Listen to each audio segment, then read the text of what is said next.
right, thanks everybody. Good afternoon, and thank you for joining us to talk about the state of AI in the Department of Defense. So earlier this week, President Biden and Vice President Harris spoke eloquently about the administration's commitment to advancing the safe, secure, and trustworthy development and use of artificial intelligence.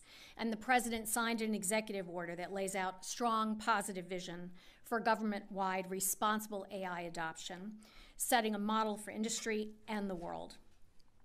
As part of that, we here in DoD look forward to working with the White House and other national security agencies on a national security memorandum on AI that we expect will build on the responsible AI work we've done here at DoD. Because this is a topic we care a lot about at DoD, and we've been working on it for quite some time. For not only is AI on the minds of many Americans today, it's a key part of the comprehensive warfighter-centric approach to innovation that Secretary Austin and I have been driving from day one. After all, DoD is hardly a newcomer to AI. The Pentagon has been investing in AI and fielding data and AI-enabled systems for over 60 years.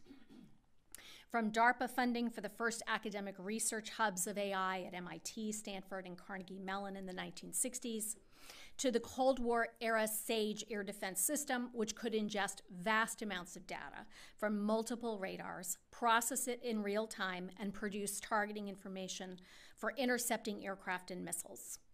To the dynamic analysis and replanning tool, DART, that DoD started using in the early 1990s, saving millions of dollars and logistical headaches in moving forces to the Middle East for Operations Desert Shield and Desert Storm.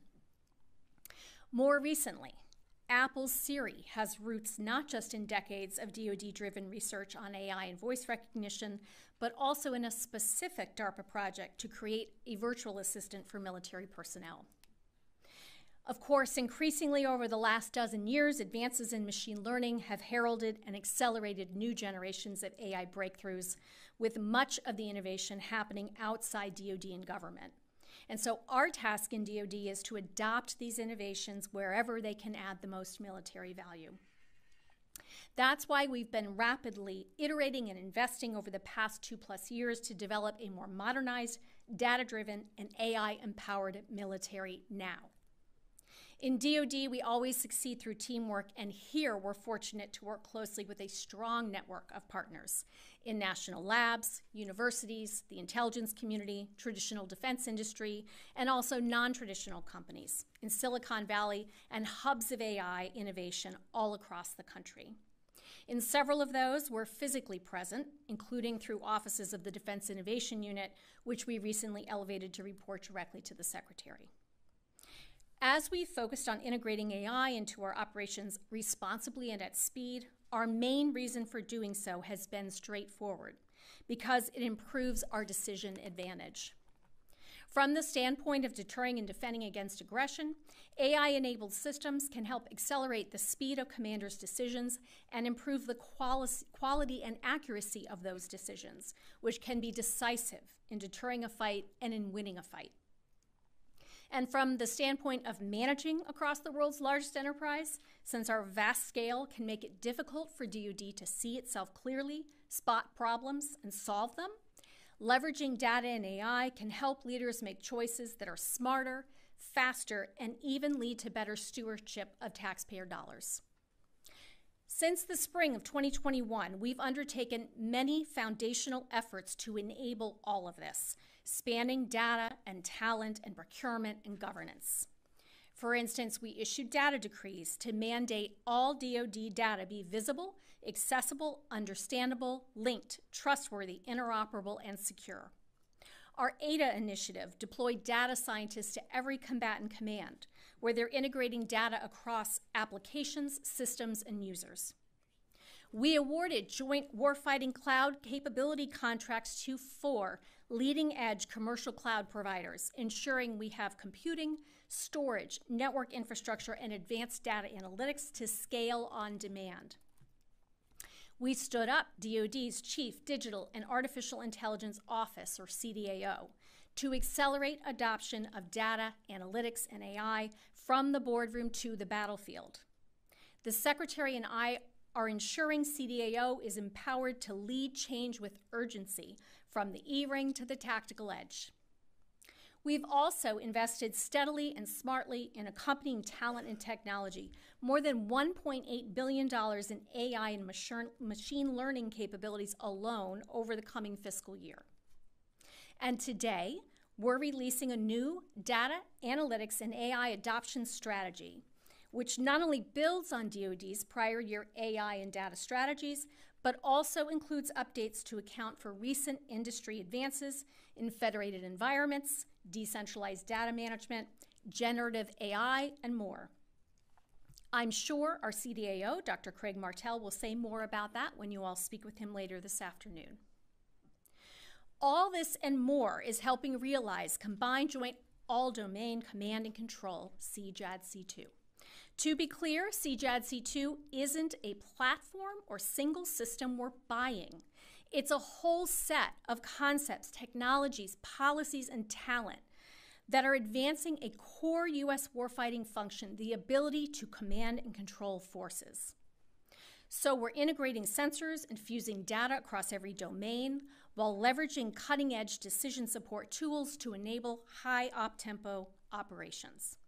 It's making us even better than we already are at joint operations and combat integration. CJADC2 is not some futuristic dream. Based on multiple global information dominance experiments, work in the combatant commands like INDOPACOM and CENTCOM, as well as work in the military services, it's clear these investments are rapidly yielding returns. That's the beauty of what software can do for hard power. Delivery doesn't take several years or a decade. Our investments in data, AI, and compute are empowering warfighters in the here and now, in a matter of months, weeks, and even days. We've worked tirelessly for over a decade to be a global leader in the fast and responsible development and use of AI technologies in the military sphere, creating policies appropriate for their specific use. Safety is critical because unsafe systems are ineffective systems. The Pentagon first issued a responsible use policy for autonomous systems in 2012. And we've maintained our commitment since, as technology has evolved, adopting and affirming ethical principles for using AI, issuing a new strategy and implementation pathway last year focused on responsible use of AI technologies, and updating that original 2012 directive earlier this year to ensure we remain the global leader of not just development and deployment, but also safety. As I said before, our policy for autonomy in weapons systems is clear and well established. There is always a human responsible for the use of force, full stop. Because even as we are swiftly embedding AI in many aspects of our mission, from battle space awareness, cyber and reconnaissance, to logistics, force support, and other back office functions, we are mindful of AI's potential dangers and determined to avoid them. Unlike some of our strategic competitors, we don't use AI to censor, constrain, repress, or disempower people. By putting our values first and playing to our strengths, the greatest of which is our people, we've taken a responsible approach to AI that will ensure America continues to come out ahead. Meanwhile, as commercial tech companies and others continue to push forward the frontiers of AI, we're making sure we stay at the cutting edge with foresight, responsibility, and a deep understanding of the broader implications for our nation. For instance, mindful of the potential risks and benefits offered by large language models and other generative AI tools, we stood up Task Force Lima to ensure DoD responsibly adopts, implements, and secures these technologies. Candidly, most commercially available systems enabled by large language models aren't yet technically mature enough to comply with our ethical AI principles, which is required for responsible operational use. But we have found over 180 instances where such generative AI tools could add value for us with oversight, like helping to debug and develop software faster, speeding analysis of battle damage assessments, and verifiably summarizing text from both open source and classified data sets. Not all of these use cases are notional. Some DoD components started exploring generative AI tools before ChatGPT and similar products captured the world's attention. A few even made their own models, isolating foundational models, fine-tuning them for specific tasks with clean, reliable, secure DoD data, and taking the time to further test and refine the tools. While we have much more evaluating to do, it's possible some might make fewer factual errors than publicly available tools, in part because with effort, they can be designed to cite their sources clearly and proactively. Although it would be premature to call most of them operational, it's true that some are actively being experimented with and even used as part of people's regular workflows. Of course, with appropriate human supervision and judgment, not just to validate, but also to continue improving them. We are confident in the alignment of our innovation goals with our responsible AI principles. Our country's vibrant innovation ecosystem is second to none precisely because it's powered by a free and open society committed to responsible use values and ideals. We are world leaders in the promotion of the responsible use of AI and autonomy with our allies and partners. One example is the political declaration that we launched back in February and that Vice President Harris highlighted in London this week, which creates strong norms for responsible behavior. As the Vice President noted, over 30 countries have endorsed the declaration, ranging from members of the G7 to countries in the Global South. Another example is our AI Partnership for Defense, where we work with allies and partners to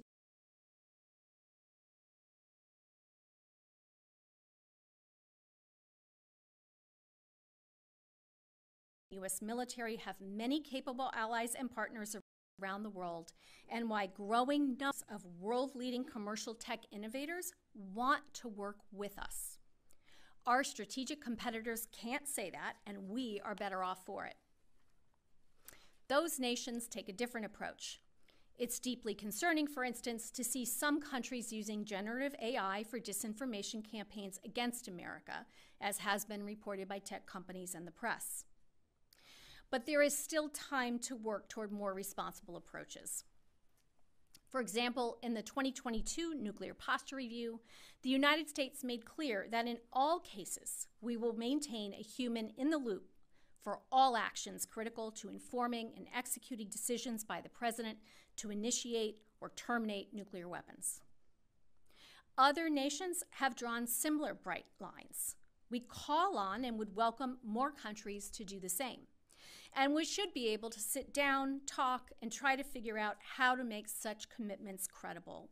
And we hope all nations would agree. As we've said previously, the United States does not seek an AI arms race with any country, including the PRC, just as we do not seek conflict. With AI and all our capabilities, we seek only to deter aggression and defend our country, our allies and partners, and our interests.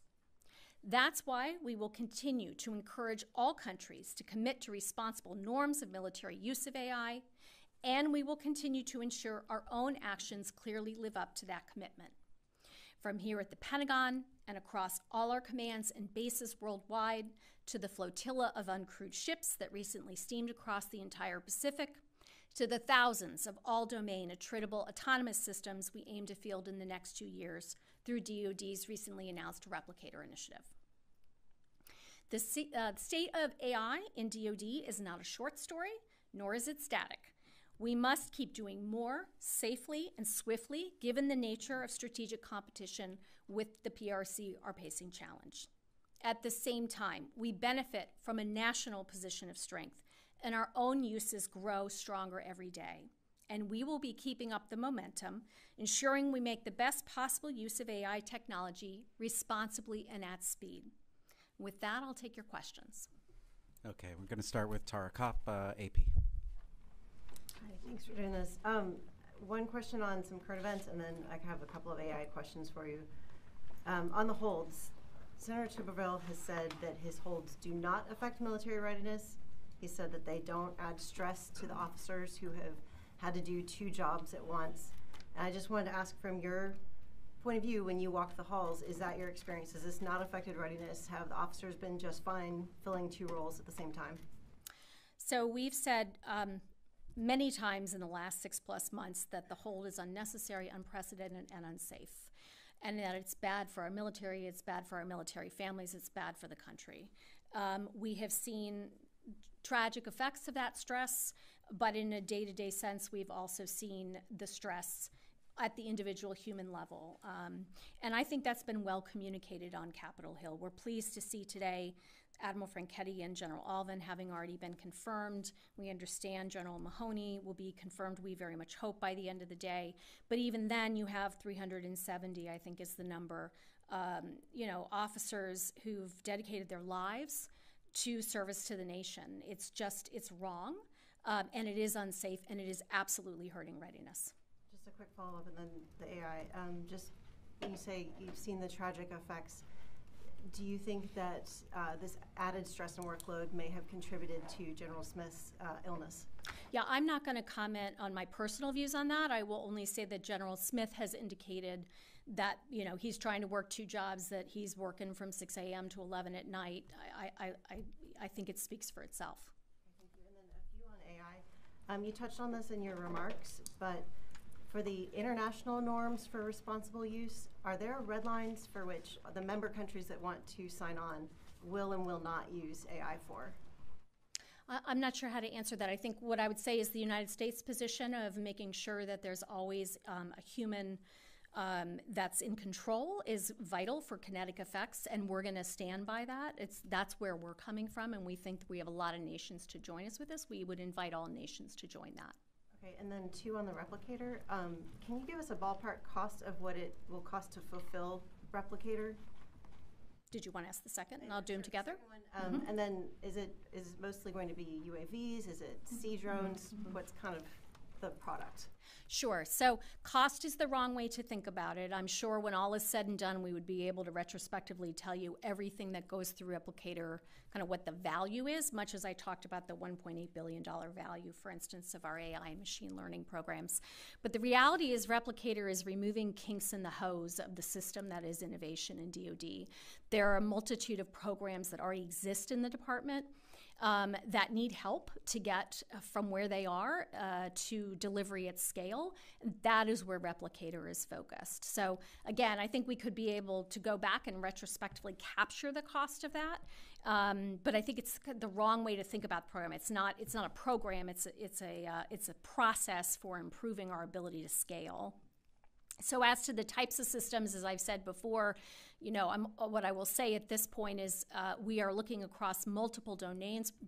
We are seeing systems that fit that definition I just gave you, which is, on the delivery pathway, but facing some challenges delivering at scale in all of the domains. And that's what we're going to be focused on. Okay, thank you. Next, we'll go to Brandy Vincent from FedScoop. Thanks, Eric, and thank you for doing this. 2 lines of questions for you. First, top tech experts have warned that DoD must be AI ready by 2025. What does that really mean to you, and what will it take for the department to meet that aim? Can you speak to any tangible actions in this new strategy from the CDAO that will really ensure that the U.S. military reaches near-term AI readiness goals? Sure. I think the number one thing I would say we need is on-time appropriations and predictable resourcing to the plans that we've already put out. Our 2024 budget request has this really healthy, focused investment on AI, for example. I think that's a major plus up once we can get those appropriations to getting to those goals. But absent any predictability in our funding stream, it's very difficult for us to be able to project with accuracy what we can and will deliver. What I can tell you is we are making strides every single day. And our experimental approach, the strategy you'll hear from Craig later today, really building out that iterative learning as we go and improving as we go is great. And I think that's a key piece of how we get there. The other key piece, as I mentioned in my remarks, is the partnerships. We have leading edge companies, researchers ready and willing to work with the United States. They see the value proposition. They see the challenges that authoritarian states are putting forward with their approach to AI, and they want to work with us. That's really what's going to help propel us as well. And then can you speak to how the CDAO and DoD has been advising and supporting Ukraine's experimentation and application of AI in this conflict? Is the team at CDAO providing algorithms or other capabilities to Ukraine? Sure. What I would say is CDAO is part of our whole team effort here in the department to provide assistance and support to Ukrainian partners. So they are part of the team. I think what we've seen play out in Ukraine is instructive for where the department in general is going, which is you've got to have really good quality data, and then you got to take that decision quality data and move it to the either operator or logistician decision maker, and that's what we're doing here at DoD. Thank you. Tony Capaccio, Bloomberg. Hi, Replicator, can you segue Replicator and AI? Where does AI fit into the program? You're envisioning masses of thousands of autonomous, attritable kamikaze drones, basically. Where would AI fit in? Providing targeting information or a command and control architecture? I mean, let me say first, I don't think kamikaze drone is the right way to think about it. You need to think, again, well beyond the kinetic side of this into the ability to deliver logistics, command and control, ISR, if you will, and again, multiple domains. So the idea that this is all about sort of kinetic swarms, I think is very misleading. But I do think back to my example on Ukraine, again, and everything that we're already doing today in DoD, it is really in the command and control, the ability to take information, fuse it together, whatever the purpose of it is, and use that to create decision advantage. And that replicator is going to help with that regardless of which domain it's operating in. That's where the AI would intersect with the autonomy. Well, it wouldn't be like sending them on mission or programming missions into the various drones, and it would be the planning of the overall use of them? It could be either. Yeah, both of those are perfectly routine ways to think about the use of AI as you push it out through systems, whether those are attritable systems in the case of this replicator first tranche that we're doing, or any other kind of military application. Thanks. Yeah. Ladies and gentlemen, I'd like to thank the Deputy Secretary. Unfortunately, we're out of time today. We're going to take 1 second to reset as the Deputy Secretary steps out, and then Brigadier General Ryder is going to come up and brief news of the day. Thank you very much.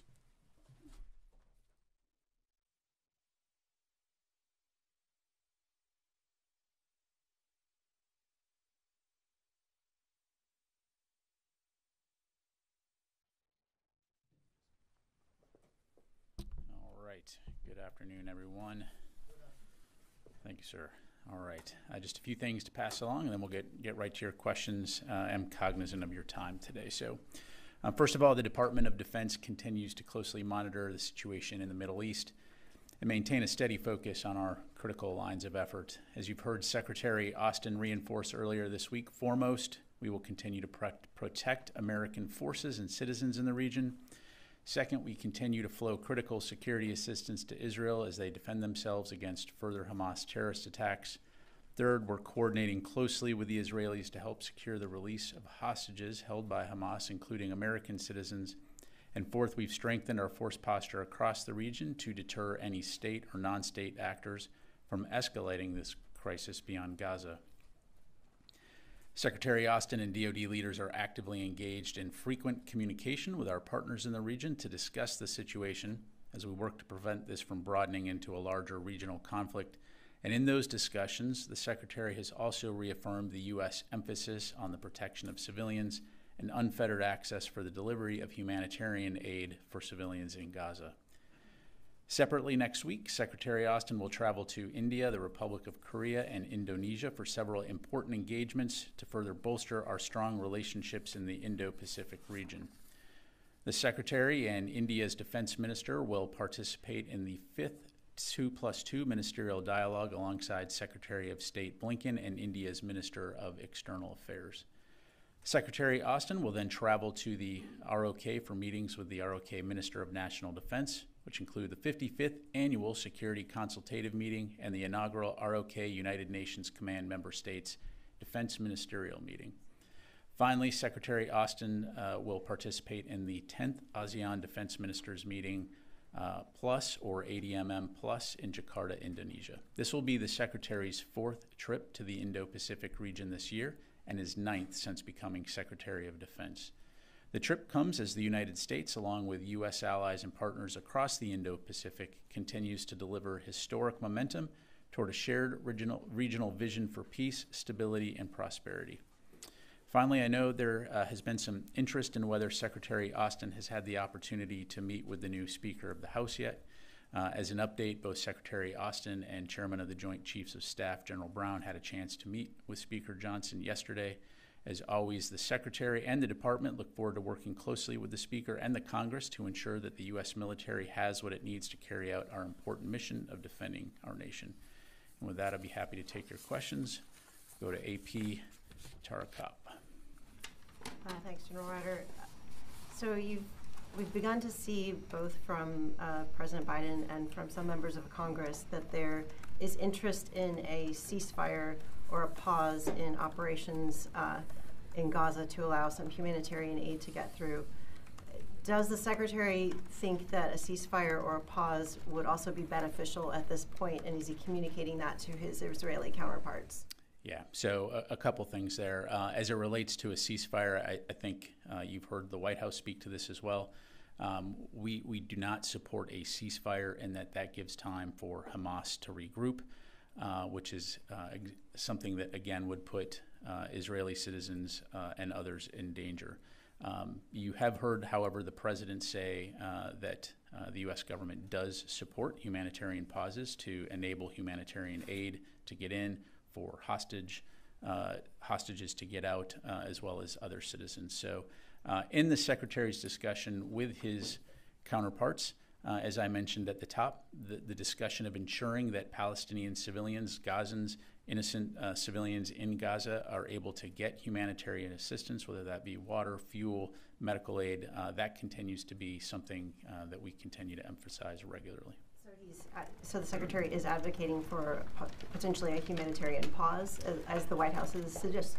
So again, I'd refer you to the White House to talk broadly. The DoD focus, again, our focus is on the things that I highlighted at the top, which is deterring a broader conflict, ensuring force protection, and also ensuring that Israel has what it needs to defend itself. Thank you very much. Idris. Two quick questions. Firstly, on the, I think it was last week, the intercepts by the Carney of the missiles from Yemen. Now that you've had some time to study it, do you definitively believe that the missiles were heading to Israel and the U.S., that the warship was not a target? Again, we know that the Houthis have the ability, by virtue of the missiles that they're employing, to range targets in Israel. As it relates to the USS Carney, again, what we know is that those missiles were in the vicinity of the Carney, and so they took appropriate action to take those missiles down. But the broader point here is, again, we know that they have this capability, the missiles that can reach targets in Israel, and as you saw earlier this week, Israel did take one of those missiles down. But as it relates to Israeli missile defense and air defense, I'd refer you to them to talk about that. Yeah, I don't have that information to pass along. And then just sort of a simple question. Do you believe Israel's response so far has been proportionate? Look, I'm not going to speak about Israel's operations. You've heard us say that we continue to talk with them about the importance of applying the laws of war, which includes proportionality, which includes taking into account civilians on the ground. But you've also heard us talk about the challenging situation that they're in as it relates to Hamas and their extensive network of command and control, operational nodes, rockets, and oh, by the way, tunnels deeply embedded underneath Gaza, all wrapped around innocent civilians. And so, again, I don't think any of us can question the complexity of the urban warfare that is taking place in Gaza. But we will continue, and we do expect our Israeli partners to abide by and take into account the laws of war as they conduct their operations. Let me move over here to Will. Two questions. First, in terms of U.S. end-use monitoring of military supplies or aid supplied to Israel, have there been any instances of concern or that raised concerns on the U.S. side in terms of civilian casualties? And second, could we just get an update on the number of attacks on U.S. forces in the region? Sure. So whenever we provide military assistance to partners, including Israel, we do make clear that that support must be used consistent with international law to include the law of war and obligations related to protecting civilians. So that is standard with any partner that we provide. And again, this is part of the conversation that we continue to have with our Israeli partners, recognizing that they do have an inherent right and a duty to protect their citizens. As it relates to attacks, since October 26, there have been 8 attacks, 3 in Iraq, 5 in Syria.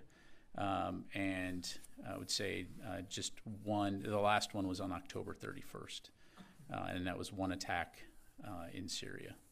And what's the total now in light of those results? 28 total. Okay. Since October 17th? Since October 17th, correct. Eastern time. Chris. Thanks, Pat. 2 questions, one on the attacks and one on Ukraine training. I'd just like to clarify what an attack on U.S. forces is, just so we're all speaking the same language. Are you counting attempted attacks that may fail at launch? And is your assessment of an attack consistent with how you've categorized these incidents in the past? Yeah, so it's a great point, and thanks for bringing it up. And so I think part of the challenge here, and I know that you all wrestle with this as well, is defining an attack. And for those of you that have spent any significant time in places like Iraq and Syria, particularly during the height of combat operations, whether it be OIF or the counter-ISIS campaign, it was not unusual back in the day, so to speak, to have indirect fire on a daily basis, sometimes multiple times a day. My own experience sitting in Baghdad, the first couple weeks of the deployment, it was a significant psychological event. By the end of the deployment, it barely registered an eyebrow raise. That said, it's dangerous, right? And so in some cases, you have a couple of rockets maybe impacting somewhere near the fence line or inside the fence line. In other cases, you have drones that may impact a facility. As you saw on October 17th and 18th, we had some folks that experienced some injuries. Since then, no injuries of U.S. personnel to my knowledge. But again, it doesn't minimize the potential risk and the danger of these. And so as we put these lists together, these numbers together, we're working with CJTF OIR, U.S. Central Command, to try to be as conservative as possible to identify if U.S. forces in Iraq and Syria were threatened. But again, it's going to be an art, not a science, and for the sake of transparency, trying to ensure that we're providing what we can as quickly as we can. And so I just leave it there. So what is the definition? Is there a distance it has to be, or is it? No, again, like I said, it's U.S. forces essentially being threatened. But again, it's going to be more of an art and a science, depending on the situation. And then my second question. On Tuesday, you said the timeline for training Ukrainian pilots on F-16 would be roughly 5 to 9 months. Is that a pre-existing DoD estimate, or is that an assessment that came after the pilots got to Arizona? That's an assessment that essentially is tailored to the current situation based on our conversations with the Air National Guard, and again, very much predicated on the skill level of the individual pilots that are going through that training. So, just to last question, just to clarify, it's not an Air Force briefing, man. Although I do appreciate it. So again, was that before they got to the U.S. or a conversation that happened once the pilots were assessed in the United States? Yeah, so my understanding is Ukraine identifies the pilots that they're going to send. They come to the U.S. Part of that initial discussion is evaluating their skill level, where they stand in terms of English language skills, pilot skills, and so it would be tailored to the individual pilot. And so there can be some variance there in terms of one pilot may finish sooner than another pilot, if that makes sense. Okay, Laura. Thank you. One quick question and then a follow-up. Does DoD have any role in making sure that aid can continue to flow into Gaza? Is DoD actually doing anything to do that? So right now, the Department of Defense is not physically part of that process, but again, as part of the broader U.S. government. And as I mentioned, this is a discussion that the Secretary does have with his counterparts in terms of, particularly encouraging Israel to ensure that that aid can get in. And then my follow-up is, what is DoD's assessment as to whether the IDF has taken the advice that U.S. special operators offered in terms of targeting innocent civilians and that type of thing?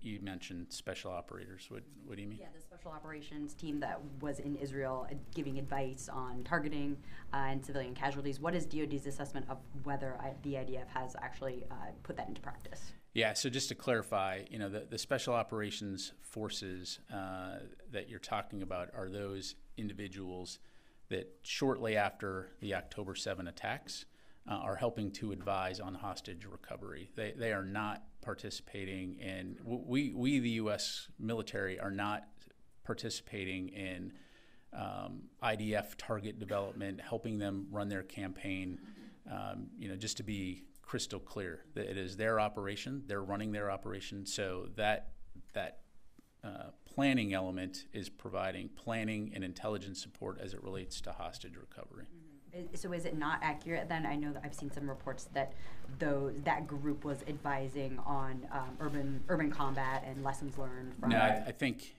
Lieutenant General Glynn, as an expert in urban warfare, had been advising, as part of things to take into account in terms of operational planning, in terms of second and third order effects, as well as civilian harm mitigation as part of that process. So I guess my question was, does DoD assess the IDF has actually taken that advice and put it into practice?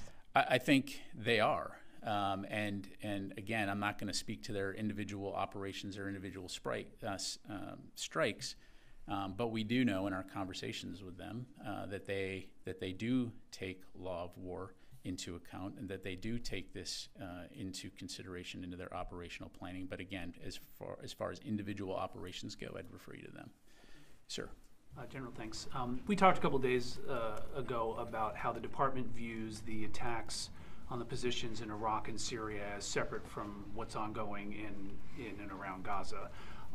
But so much of the accounting, these attacks have been going on for years, but so much of the recent bump in accounting starts October 17th, when the hospital bombing played out and the accusations against Israel and then the assessment that came afterwards showing it came from within Gaza.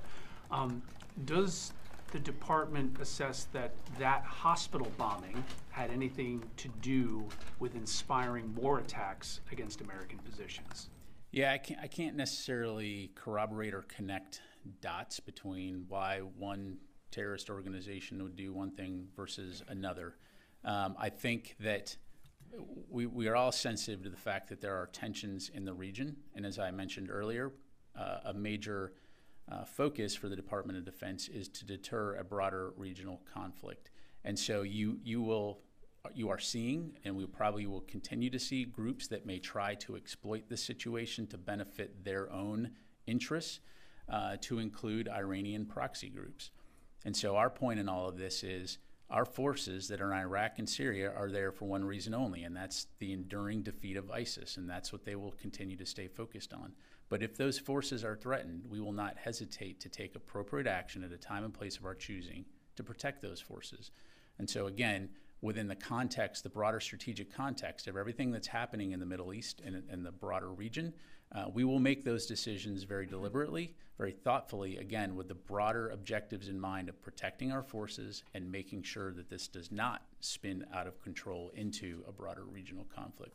So you see it more as maybe perhaps some of these groups acting in isolation or using the situation in and around Gaza as leverage or as justification or just as a broader threat environment to conduct these attacks. That's correct. And we've known for a long time that one of Iran's broader strategic goals is, forcing the United States out of the region. And they've employed these proxy groups through multiple means in the past to do this, right? So they want us out of Iraq, they want us out of Syria because it doesn't suit their interests, and we're still there. And oh, by the way, we're there at the invitation of the government of Iraq to help their security forces. And oh, by the way, it wasn't that long ago, although I guess it, relative, that ISIS was 24 kilometers outside of Baghdad. And so no one wants to see those days come back. So we're going to continue to make sure that doesn't happen. In the meantime, though, if those forces are threatened, track record proves we will take deliberate, decisive action to protect those forces. Fadi. Yeah. Briefly, on a different issue, the Journal has a report that the Wagner Group may supply air defense to Hezbollah. Was wondering if you had a reading on that and any sense of how Russia's interest in the region may have evolved over the past month. Yeah, I've seen those reports. I don't have anything specifically on it. If true, very concerning. What we have seen here is Russia not condemn the attacks by Hamas, which, again, I think is true to brand here in terms of the kinds of activity we see them doing in Ukraine. But that's something that we'll continue to monitor, but I don't have any specific information on that. Fadi. Thank you. I have two questions, one on Gaza and one on Yemen. I want to start with Yemen. I saw the readout from the meeting between the Secretary and the Minister of Defense of Saudi Arabia. Has there been any discussion and request by the U.S. for the Saudis to intercept missiles, potential missiles and drones out of Yemen as part of the integrated missile defense in the region? Yeah, thanks, Fadi. So in terms of their discussion, it was a very good discussion. You saw in the readout, we talked about our mutual cooperation and defense efforts. I don't have anything specifically to talk about beyond that readout other than to say, that the United States will work very closely with partners in the region to ensure that we can continue to preserve security and stability throughout the region. Okay. On Gaza, you maintain that the Israelis are following your advice. They're adhering to the laws of war, international law, but you don't want to discuss any specific incidents or attacks. However, you're not going to be able to maintain this, especially when you have stark examples like the strike on Jabalia refugee camp, the biggest in Gaza. Israel admitted it took that decision knowing that there's going to be civilians, but went after a Hamas leader, according to their own statements, on TV. So how can you maintain they are following the laws of war and international humanitarian law when they're admitting something like this? Yeah, what I said, Fadi, is that we're having conversations with them about the importance of taking the law of war into account, and that they, in our discussions with them, we believe that they are taking it into account. But again, I'm not going to get into individual specific strikes, individual specific actions.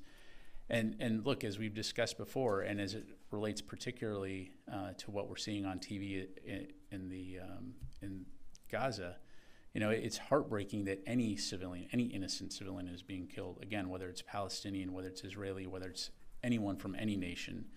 And so while I'm not going to comment on specific individual strikes, it's not my intent to provide an operational briefing from up here. Let me just talk a little bit about what I do know. As we talked about a little bit earlier, we know that Hamas is integrating its operations, whether it's command and control, operational centers, combat forces, putting rockets in Gaza, to include this complex and sprawling tunnel network underneath infrastructure throughout Gaza, in effect, again, using civilians as human shields. We know that Israel has an inherent right to defend itself. They were brutally attacked on the 7th of October, 1,400 people killed, over 200 hostages, not only Israelis, but citizens from around the world that are being kept and used again as bargaining chips. And oh, by the way, Hamas has said repeatedly that they will continue to do these type of October 7 attacks until Israel is eliminated. And so, as I mentioned, there's no question at the complexity of the challenge that is confronting the Israeli forces as they conduct operations in this urban environment. We also expect Israel to take into account the laws of war as they plan and conduct their operations. and we want them to distinguish between terrorists and civilians. And so we'll continue to have those conversations, but at the end of the day, this is their operation. This is their effort to protect their citizens. May I follow up? Sure. Thank you for the answer. I respect you don't want to discuss like specific incident from the podium. Are you raising specific incidents with your counterparts in Israel, like the Jabalia strike? Look, Fadi, we are, again, the Secretary and other DoD officials are daily having conversations with our Israeli counterparts about the situation in Israel, and again, the importance of protecting innocent lives and taking Palestinians and others into account as they conduct their operations. And again, look, I know I'm probably belaboring the point here, but we truly want a scenario here where both innocent Palestinians and innocent Israelis can live together peacefully, securely. And as I mentioned on Tuesday, unfortunately, the common denominator here is Hamas, which is putting both of these peoples in a very challenging and unfortunate situation. So for our part, we will continue to work very hard, not only to support Israel, but also to ensure that Gazans are able to get humanitarian assistance and the support they need. Thank you. Okay, Nancy. I had a couple questions just seeking clarification. Earlier in this briefing, you said that you, the U.S., have made clear to the Israelis that any support must be consistent with international law. Who within the U.S. government determines whether the Israelis are applying international law appropriately? Yeah. So Nancy, I'm not a lawyer. Again, we'll continue to have those conversations. I'm not in a position right now to talk about individual actions, activities, or assess and provide a play-by-play assessment of Israeli operations. Again, we are where we are at this point in time, and I'll just leave it at that. No, I appreciate that. I'm not looking for incident by incident. I'm looking for bureaucratically, how do those assessments happen? Is there a way to consider taking that question so that we can understand the process by which the U.S. makes its determinations? In terms of which aspect? The U.S., if I heard you correctly, U.S. support is with the expectation that the Israelis abide by the international law rules around the conduct of war. Who decides whether the Israelis are indeed applying those laws or if they are in violation of them within U.S. government? I'm not looking for any specific case. I'm just trying to understand process-wise how that determination is made. Yeah, so, without necessarily getting into hypotheticals, certainly there is an interagency process by which we evaluate the use of U.S. assistance by any of our partners. And again, recognizing the complex nature of the situation on the ground in Gaza right now and what the Israelis are confronting in terms of an adversary whose stated objective is to eliminate Israel as a state. By the way, the laws of war that do highlight that if a non-military facility is now employed by military forces, it does become a legitimate target. Again, there will be constant discussions. I think, again, the focus right now is on ensuring that Israel has what it needs to defend its people, while at the same time ensuring that we can continue to make sure that innocent civilians in Gaza can get the aid that they need. So. Okay. And then the Secretary hasn't been in this briefing room doing a press conference with the chairman since January of 2022 in terms of answering broad questions. Given that the U.S. has now deployed 1,200 troops approximately, sent air defenses, sent 2 aircraft carrier groups into the region, can we expect to hear from him directly? Does he feel that he has a responsibility to talk to the American people directly and answer questions directly, given the seriousness of the situation that we're in right now? Yeah, he does. And as you know, he does engage the media on multiple occasions, especially when we're on travel. I know that right now, we've got whether it's the Ukraine Defense Contact Groups, when we're overseas in India, Korea, and Indonesia, he will be conducting press engagements there as well. And so again, the Secretary fully understands the importance of making sure that the American public understands what the department is doing. and we'll continue to endeavor to make sure that information One is last there. thing, I participate in those and I appreciate them, but they tend to be limited, the number of questions and sometimes on topic. And almost 2 years is pretty long period for Secretary of Defense and the Chairman to not come to this room and answer questions on a wide variety of topics more than a handful at a time. So I would just make the plea that given the news events, the level of U.S. involvement, that he treat this as an opportunity to engage with the press. Yeah, thanks for that, Nancy. Appreciate it. Warren?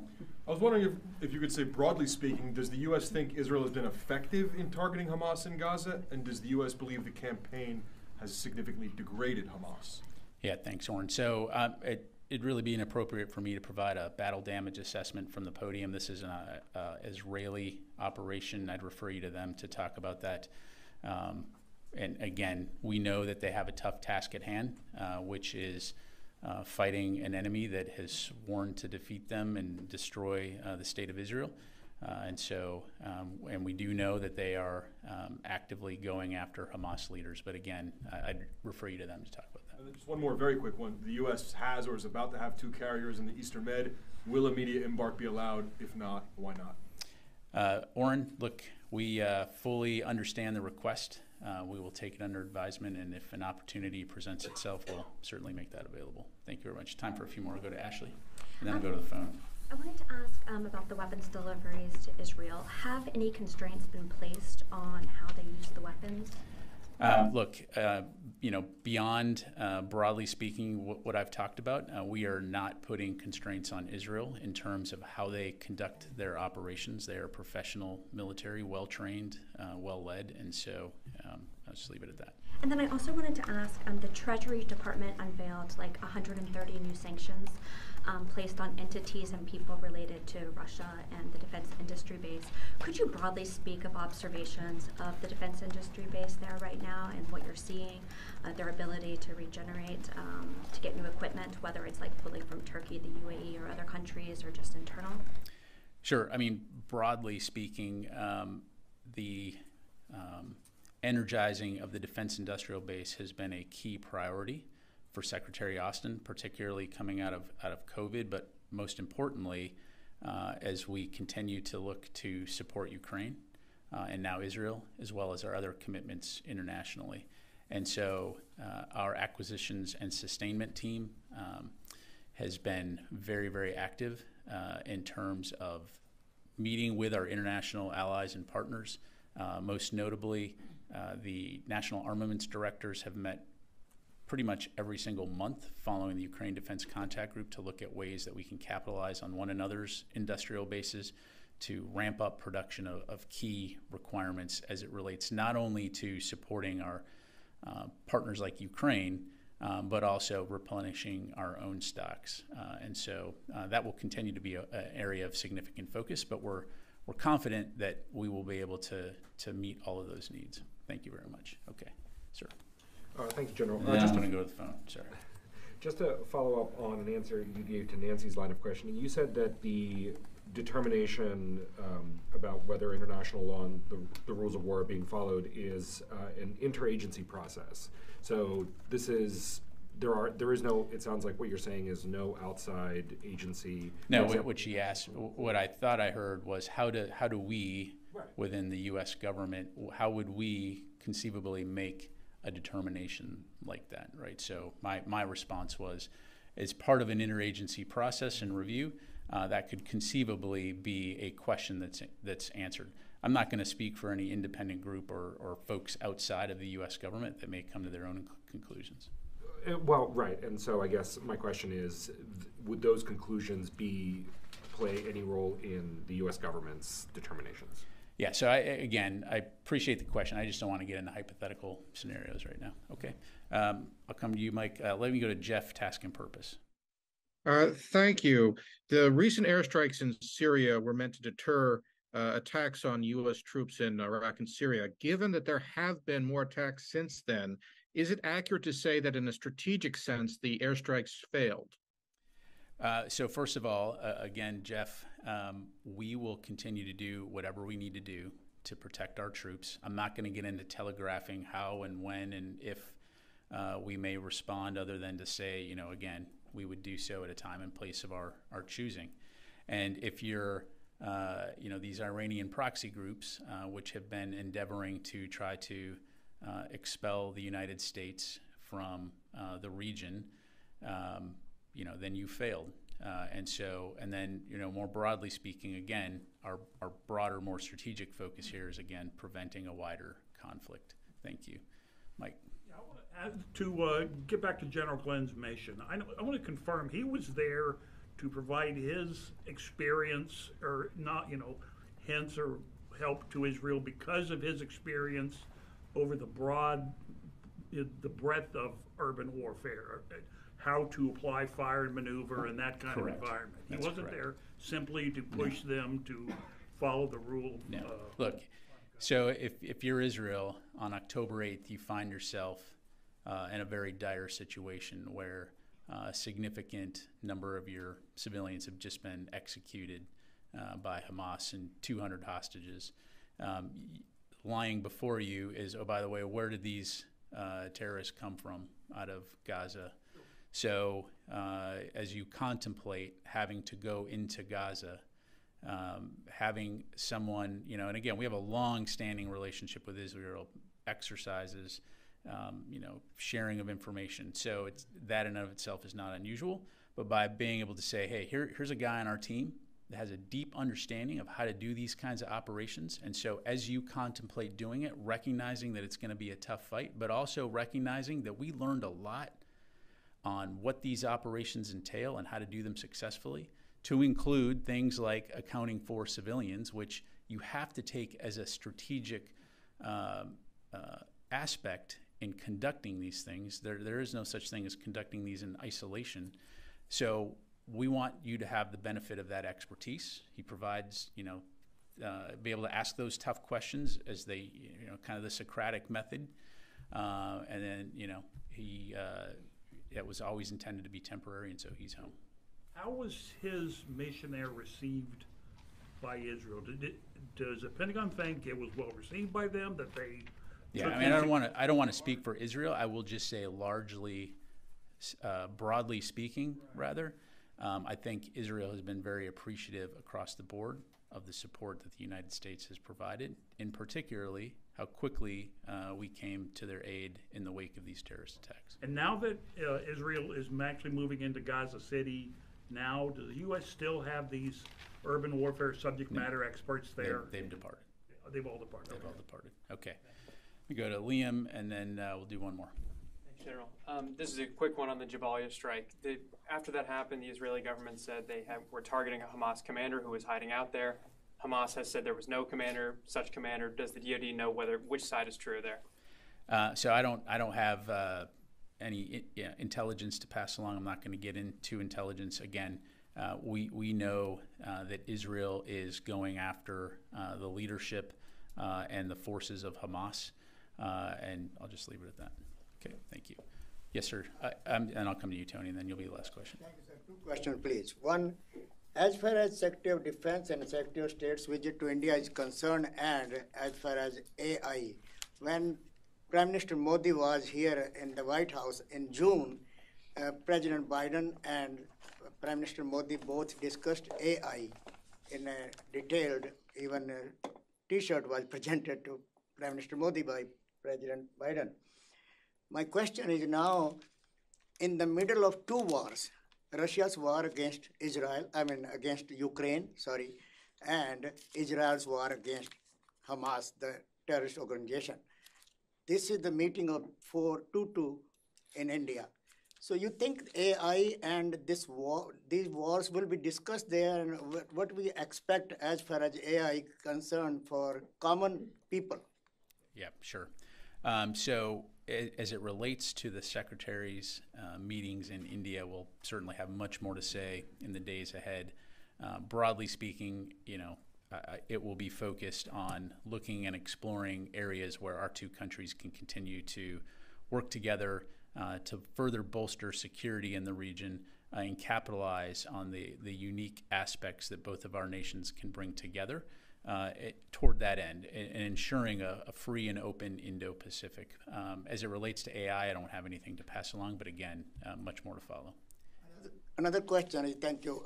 Indian American community is protesting that Qatar, who has no human rights, no freedom of press and all that, they have falsely accused without any charges or without any hearings 8 veteran Indian Navy people and straight to death penalties because of India's support for Israel and condemning Hamas.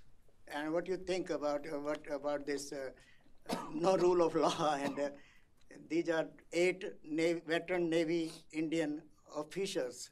Yeah, no, I appreciate the question. It really be inappropriate for me to get into the domestic affairs in India, so I'd refer you to the government of India. All right, last question, Tony. You announced 300 additional U.S. troops going to the region. Are any other prepare to deploy orders being converted to deploy orders? Yeah, I don't have anything new to announce in regards to deployments at this time. So. Israel-Hamas supplemental question. Buried in the $108 billion supplemental is $3.4 billion for the U.S. industrial base, submarine industrial base, tied to AUKUS. There is a submarine industrial base report that the Pentagon will not give to members of Congress. They've classified it or whatever, CUI'd it or whatever. Do you have anything on why they can't, DOD cannot give the report to Congress and release an unclassified summary, given you're asking for $3.4 billion for the U.S. industrial base? Yeah. Thanks, Tony. I don't have any information on that. We'll take that question and we'll get back to you. In terms of why it's either secret or CUI'd, what plans do you have to send it up to the Hill and disseminate it publicly, given the amount of money you're asking for? Okay. Yeah, I just don't know, so we'll take that. All right. Thank you very much, everyone. Appreciate it.